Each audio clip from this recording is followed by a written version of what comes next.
is a new original thriller coming to us from BET. I believe this only went to TV. I don't know if it got a theatrical release or not. It wouldn't surprise me after seeing the final movie though. And yes, this is a movie about the meme of a Karen, a usually racist white woman who will either call the cops on random black people for doing nothing, doing absolutely nothing, but because I think they're up to something because of some prejudice, gotta call the cops. And even when they're recording her calling them, showing we're not doing anything, continues to call, cries, to emotionally manipulate the probably racist white cop on the phone.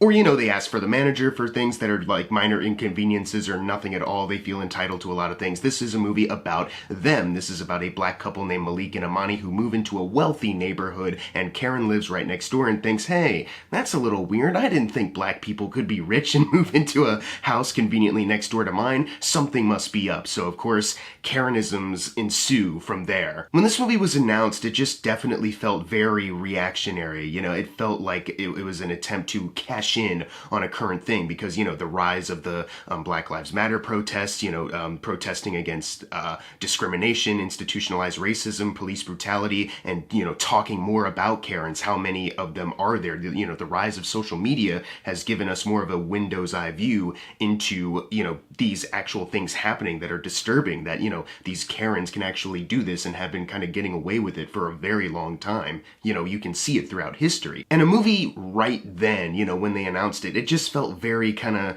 I don't know, it definitely felt like we're trying to make money here, But there was a part of me that was also like, well, if it's done right, this could be a movie that could be worth seeing, and it could be worthwhile at the end of the day, because yes, the more we, put these people in a bad light, the more we can make fun of them or actually show, how awful they are, the more likely they will probably go away, or more people will be aware and like stand up to these things. So there was a part of me going into this movie before the trailer was released where I was like, maybe, just maybe. But then, they said it was a BET, straight-to-TV movie. They showed the trailer and it looked awful, but hilariously awful. So then I grew excited for it just to laugh at it, pretty much. I watched it with a buddy of mine the other day, and yeah, we were laughing hysterically at this movie throughout. It is not a good movie. I will say, just to give it some credit, they do put in something story-wise where I was like, yeah, this is exactly what I was saying earlier in this video, where you had an opportunity to, talk about certain issues and actually like deep dive into how, these mindsets can actually be created. Not necessarily sympathizing with them or humanizing them, but just showing like, yeah, this is how this stuff happens. This is why some of these things have been normalized and why it's wrong. So some of those things that I noticed, I was like, yeah, that's actually a good thing to potentially touch on. And then you have the fact that there are some parts of this movie that I thought were intentionally funny. This movie's unintentionally funny for a lot of it, but there's some parts where I was like, okay, that's funny. Like Malik gets pulled over at one point by the police and he just says a line where he's like, here comes the bullshit. And that made me laugh, There's like little lines like that where I was like, that's genuinely kind of funny and not me laughing at the incompetence of this movie, so I'll give it that. But other than that, you can tell that this is a straight-to-TV movie, everything looks flat and cheap. There's only one part in the beginning, one shot in the beginning where I was like, tricked for a second, because I was thinking just the way it was set up, the way they cut to the title card abruptly, I was like, this director might be actually trying to do something with a little bit of an artistic flair. He might not have the biggest budget because he's working for TV, but maybe he's got a really good artistic view of this movie. And that was unfortunately not the case throughout the rest of the movie. There's really poor sequences that are shot. Karen jump scares where you're not expecting it, but for some reason she's just hanging like by the side of a car. Malik starts to walk by, boom, noise, and she's just right there going like, yo, what's up? And he's like, yo, don't do that, oh my gosh. And it's like they do that like quite a few times, and it's so lazy. There's one part near the, like in the third act, where they could have, I noticed it, they could have done something where they, kept the editing kind of tight. You're not really sure what's about to happen next, but instead they just like pull the camera way back and you just see these actors, doing stuff that would have been probably more effective if you had tighter editing. And even though they do Karen jump scares, there's a part where they don't, where I thought that actually probably would have been effective near the third act. Let's just say like the third act starts and there's a point where you could have hidden Karen and it would have been effective when she did jump out if you just stuck with the Amani character and you also had no idea, where Karen could potentially be. But they deflate that tension by showing you exactly where Karen is and then not even letting that suspense continue for very long. So I didn't find this movie thrilling in the least. It's one of those movies that it's just a generic thriller, like home invasion type thing, you know, like your Lakeview Terraces or your The Intruders, you know, except, you know, Lakeview Terrace is actually like a solid movie, and The Intruder is just way more batshit and more fun because of it, because they have more money, and it's crazy to think that. But with this movie, it's just very much so like, you know, we're doing it on the cheap, and we got this very basic plot, but throughout it, we have references to, you know, modern day, you know, hot button issue stuff, so we will be thought of more, you know. It's like they thought that would be their crutch. That, you know, we actually have something to say here because look at the stuff we sprinkle into the script. But ultimately it doesn't really matter because, you know, once you boil it all down, it's just a very generic, you know, beat for beat, been there, done that, seen it all before kind of thriller. And even though I did say they did have the potential to talk about certain things and they did, you know, plant the seeds initially, they don't really grow in the way that you want them to. A lot of the script writing here, a lot of the dialogue is just very on the nose and unsubtle, and they don't really dive into a lot more like in-depth, interesting conversations that I thought they could have. And I was thinking like maybe they were afraid to, you know, be accused of like humanizing a Karen, you know, this, you know, awful racist woman, so let's just not even try, you know, she inhabits all of the racist traits that she needs, and that's all we'll do with it. But I wouldn't necessarily say that that would be them, if giving her more character, giving her more development, that wouldn't necessarily be, you know, an attempt to like sympathize or humanize her, just more so, you know, exploring that mindset. Because yeah, these people do exist where, you know, these women who are Karens, you know, feel entitled. They have this mindset that they are right. They're not racist, but, you know, that classic meme as well, you know, I'm not racist, but, and then they say something that's very racist, but it's like they don't recognize it or they refuse to, you know. That's an interesting thing to at least analyze for a movie that is specifically about these kind of people, and they just kind of don't. I was waiting for that moment where she gives a monologue that's so wrapped in her own, you know, terrible mindset, but it explains a lot just because you're finally listening to the logic and you're like, that, you know, is crazy, that's nuts. But it's strange that you actually believe that, you know, you know, that kind of stuff. And every time I thought they were about to do it, they drop the ball. Like there's a couple times where Taryn Manning is about to like explain some things about her past, and you're like, okay, here we go. And then it just gets dropped abruptly. And you're like, fuck, you lost it again. You know, there's one scene where she's with like the homeowners association because she's like the president, and she's meeting with them, and you know, she caught Malik smoking weed a couple blocks from his house. They have like a strict no drug thing, but you know, these guys on the board are like, we don't really care that much. It's not a big deal. They're new, you know, it doesn't matter. And she's like, oh yeah, it really does matter because I'm not racist, but first it's weed, but then it's like crack and gangbangers and, you know, wild parties and shit, and like just diving into all of the negative stereotypes that her mind believes to be true about all black people. And it's like, I wish that instead of just the most obvious stuff being said, they found a way to cleverly convey that, to actually, you know, create a realistic Karen, because that's scarier than this Karen. There is a scary aspect of the plot where, you know, she is personal friends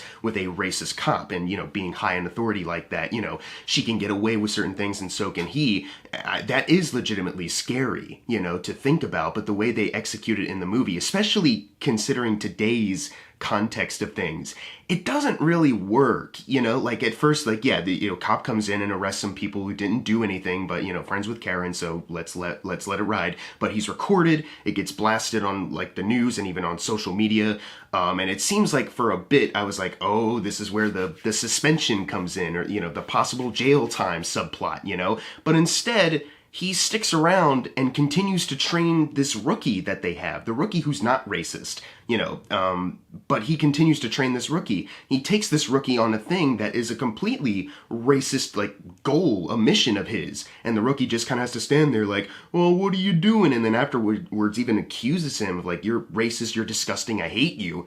Several scenes later, they're back in the same car together, you know, no report, no anything. This cop is still teaching this rookie, even though they just had like a big, like, heated argument.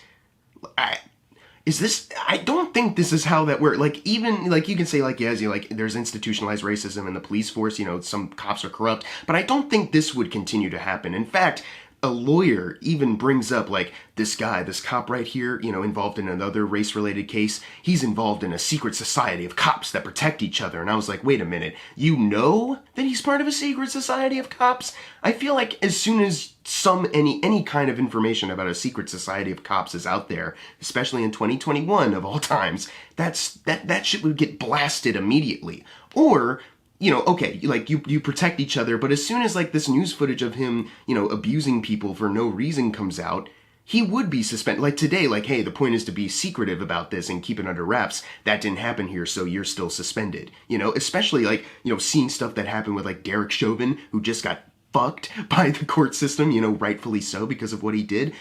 This part of the script, even though you rush this into production, now it feels dated and I'm taken out of the movie. But the thing about the script is that it feels like they weren't really concerned about a lot of other plot developments. It feels very first draft in the sense that you can tell that they were trying to cram every Karenism in there, every potential scenario into the movie, and they just let everything else kind of fall by the wayside. Instead of writing a good movie, they were like, okay, well, let's write the script out, like, all the events we want to see, and then maybe we'll revise the script afterwards. But then after they finished that first draft, they were like, well, good enough, you know, we gotta get this into production now. That's what it felt like. Because, you know, our main couple, Malik and Amani, they're boring as far as characters go. Like, the first scene with them, you know, they just move into the house and immediately Karen starts egging them on and shit. And they, you know, they have no room to grow. We don't even see them, like, doing their jobs. They just have scenes where they talk to each other like, you do this and you are this kind of person as I list all of your traits, you know, and that's it, you know. It doesn't help also that the performances are very weak. It definitely feels like,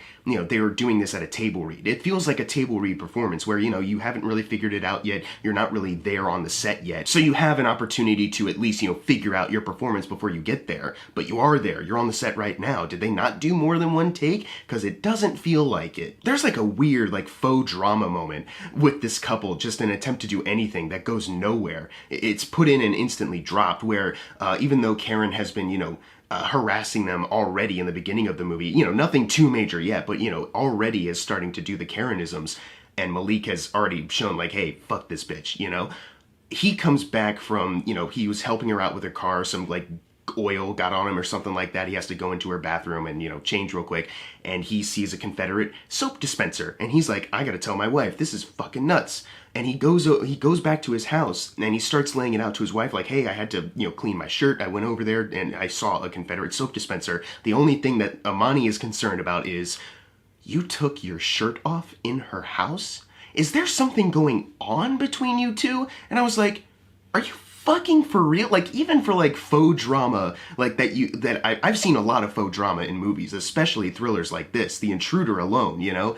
But this is one of the worst bits of it I think I've ever seen. And it's like the movie knew that because they instantly dropped it and decided, you know what, we're not even gonna try anything else. That's it as far as their characters go. They remain static. So even though you want to root for them because Karen is a terrible racist person and, you know, she's the villain of the movie, it's hard to because you're like, I don't know anything about you guys. You know, you're not interesting characters. You're boring as all hell. And Taryn Manning, you know, she's not bad or anything, but it's just her performance is brought down by the fact that the writing is so weak, that she really just has, like, it feels like she's doing a caricature for the longest time. She's not as bad as the cop. I don't even know if I said that, but the cop is the worst actor in this. He is egging it on way too much. But she, you know, she's not as bad as that, but she's just buried in all this, like, you know, unsubtle dialogue, these just, you know, poor direction, this really poor caricature they have, instead of actually embodying a Karen, actually showing you a realistic version of that, because the realistic version is much scarier because of what they can actually do. And this movie wants to talk about that stuff. This movie wants to be kind of a warning for that, but they just can't help but fall flat on their face, either because, you know, they were funded by the wrong people. This is an idea that maybe shouldn't have gone straight to TV, maybe to a streaming service where they can at least give you some more money to put more effort into this, some better actors, another pass at the script. you know, it just feels like this project was started with some good intentions, but they made every wrong choice along the way. And this movie, it begins weird and it ends weird. The beginning of this movie, I mentioned this earlier, that it started off with like a maybe kind of artistic shot where I was tricked for a second.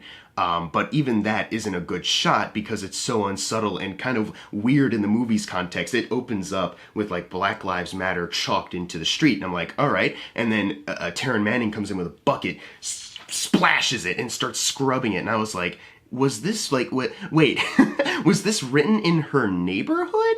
You know, like, because I don't think that would happen because this is a mostly white, rich neighborhood. It's filled with people that probably couldn't be bothered to do this stuff. And it doesn't come back later in the movie like, hey, did you scrub my daughter's Black Lives Matter thing or anything like no. Like, it's just something they wanted for the opening to show you, like, yeah, this is the kind of movie you're gonna get, buckle up. So I started thinking like, okay, well, I don't think this would happen in her neighborhood. Did she travel somewhere to do this? Because I don't think she would travel somewhere where this would happen just to do this, you know. An interesting idea for an opening of a film that absolutely went nowhere and is completely ridiculous. But then the end of the movie happens and it's like this weird, like I was getting like flashbacks to Defy Bloods last year because that has an ending that's kind of like, you know, people look dead in the camera and, you know, like a lot of important stuff is being said, you know, a lot of important social race stuff.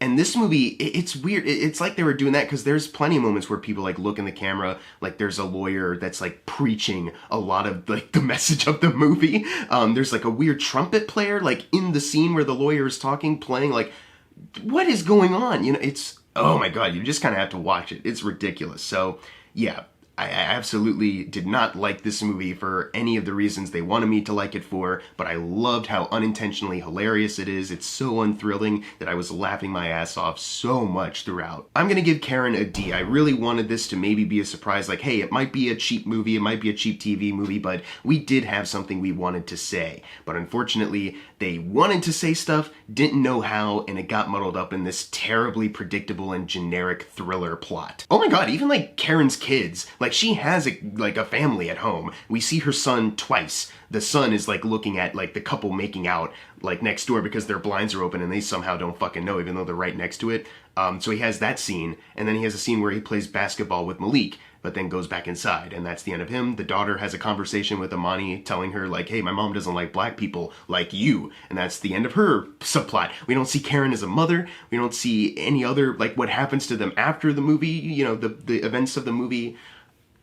Whatever, that's the last tangent for this, but it's just so sloppy. It's so lazily handled. I wish this was better. But if you've seen Karen, leave in the comments below what you thought of it, and as always, thank you guys for watching. Make sure to subscribe. I'm Jackson Fulcher. See you guys next time.